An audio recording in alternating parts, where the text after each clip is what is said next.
একটা পুরুষের মিথ্যা হাসি যদি কোনো নারী বুঝতে পারতো, তাহলে সেই পুরুষের সাথে অভিনয় কখনো সেই নারী করতে পারতো না। কারণ পুরুষের মিথ্যা হাসির পিছনেই লুকিয়ে আছে তার বুকের হাজারো ব্যথা এবং বেদনা।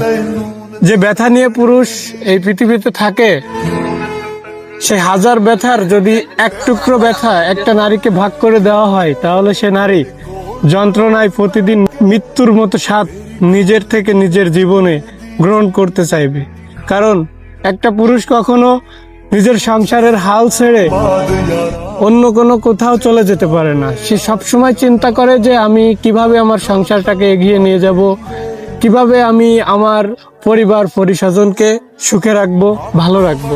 কিন্তু একটা নারী একজন পুরুষের সঙ্গ দিয়েই সারা জীবন পার করে দিতে পারে। কিন্তু একজন পুরুষ কখনোই একা থাকতে চায় না, একা হতে চায় না, কিন্তু একা করে দেয়। কিছু কিছু বেঈমান, কিছু কিছু স্বার্থপর আত্মীয় স্বজনের অবহেলার কারণেই পুরুষ কষ্ট পেয়ে ধুকে ধুকে ধুকে ধুকে জীবন্ত লাশ হয়ে এই পৃথিবীর বুকে বেঁচে থাকে।